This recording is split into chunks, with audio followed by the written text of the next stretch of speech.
Already తెలిసిన విషయమే, మరింత పక్కాగా చెప్పాడు వివి వినాయక్.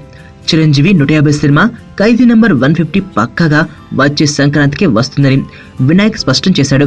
ఇంకా పిన్ పాయింటెడ్ గా భోగి రోజున అంటే 2017 జనవరి 13న ఖైదీ నంబర్ 150 రిలీజ్ అవుతుందని వినాయక్ వెల్లడించారు.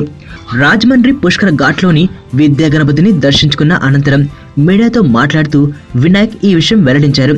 చిరంజీవి రీఎంట్రీ మూవీ విషయంలో ప్రేక్షకుల అంచనాల్ని అందుకోవడానికి 100% కష్టపడుతున్నామని, ఈ సినిమా చిరంజీవి అభిమానులతో పాటు సామాన్య ప్రేక్షకులను ఆకట్టుకుంటుందని వినాయక్ ధీమా వ్యక్తం చేశారు.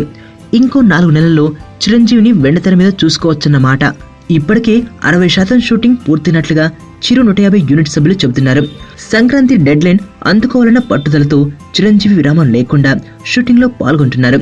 నవంబర్ కల్లా టాకీ పార్ట్ మొత్తం పూర్తవుతుందని సమాచారం అందుతుంది. ఈ చిత్రంలో చిరు సరసన కాజల్ కథానాయికగా నడుస్తుండగా దేవిశ్రీ ప్రసాద్ సంగీతం అందిస్తున్నారు. తమిళ బ్లాక్ బాస్టర్ కత్తికి రీమేక్ గా వస్తున్న ఈ చిత్రాన్ని చిరు తనయుడు రామ్ చరణ్ నిర్మిస్తున్న సంగతి తెలిసిందే. లైఫ్ లో చాలా మందిని కలుస్తుంటాం. ఎప్పుడో ఎక్కడో ఎవరో ఒకరు కనెక్ట్ అవుతారు. కానీ నా దరిద్రానికి 2 కనెక్ట్ అయ్యారు.